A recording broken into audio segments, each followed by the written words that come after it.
Poppy Playtime 2. Mommy's Revenge. Chapter 1. Awakening in the Dark. The air was thick, carrying the scent of dust and rust. As you opened your eyes, you weren't sure how you got here. You were in a small room, its walls covered with torn posters and faded pictures of Playtime Co's characters. Everything felt blurry in your mind. You remembered running, huggy-wuggy falling, and then darkness. But there was no time to think.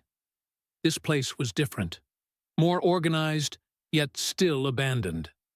A massive metal door stood before you, with a faded red message scrawled across it. "Welcome to Game Station." As you stepped forward, the door creaked open on its own, revealing a dimly lit hallway. The walls were lined with colorful murals, once cheerful but now unsettling in the eerie silence. At the end of the hallway, a bright neon sign flickered. Game Station. Fun for all ages. But something about this place felt wrong.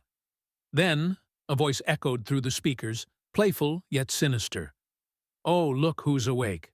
Welcome, little one. Mommy has been waiting for you." Your heart sank.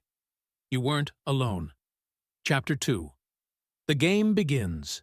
Stepping into the main area of the game station, you were greeted by a massive, twisted jungle gym.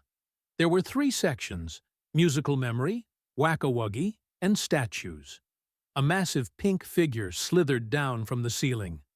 Mommy long legs. Her stretchy limbs dangled as she stared at you with unblinking, bright green eyes. "You took my babies away.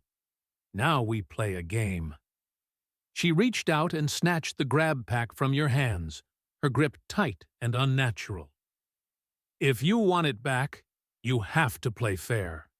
She giggled before vanishing into the darkness, leaving you no choice but to participate in her twisted games. Chapter 3. Musical Memory. A heavy metal door unlocked, leading you into a dimly lit chamber filled with massive, colorful buttons. A giant screen flickered on, revealing Bunzo Bunny, a toy with large symbols, staring at you with hollow eyes. The rules were simple. Repeat the sequence played on the screen. But with each round, the patterns got faster, the music distorted, and Bunzo's symbols drew closer to your head. As the final sequence played, your vision blurred from the pressure. You barely managed to hit the last button in time. The symbols stopped an inch from your face, and Bunzo froze. "Oh, you win. For now." The next door creaked open. Chapter 4. Whack-a-wuggy.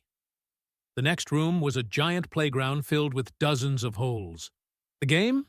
Whack-a-wuggy. But unlike the original arcade version, this one had real huggy-wuggies. Dozens of them. Their glowing eyes peeked from the darkness, crawling through the holes like spiders. You grabbed a rubber mallet, heart racing. The creatures moved fast, too fast. Every time you struck one down, another lunged at you from behind. Their growls echoed in the confined space, their furry bodies slithering unnaturally through the tunnels. Sweat dripped down your face as the timer neared 0. With one final desperate swing, the alarm blared. Game complete. But as the door unlocked, one of the huggies didn't retreat. It just stood there, watching. Then it whispered, "She's always watching." You ran. Chapter 5. Statues. The last game awaited. Statues. The room was a long, dimly lit tunnel, lined with cracked walls and old Playtime Co banners.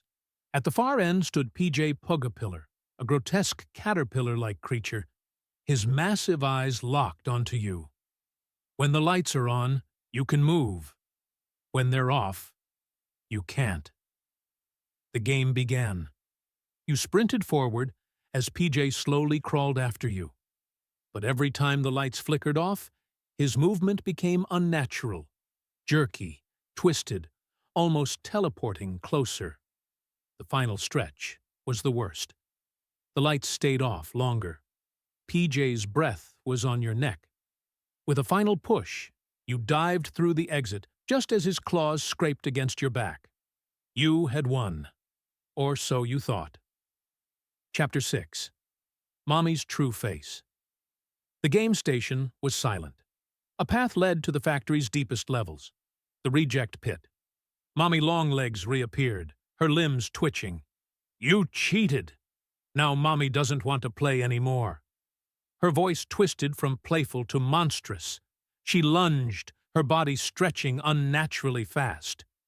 "You dodged, running through the abandoned machinery." She pursued, her limbs contorting as she climbed walls like a spider.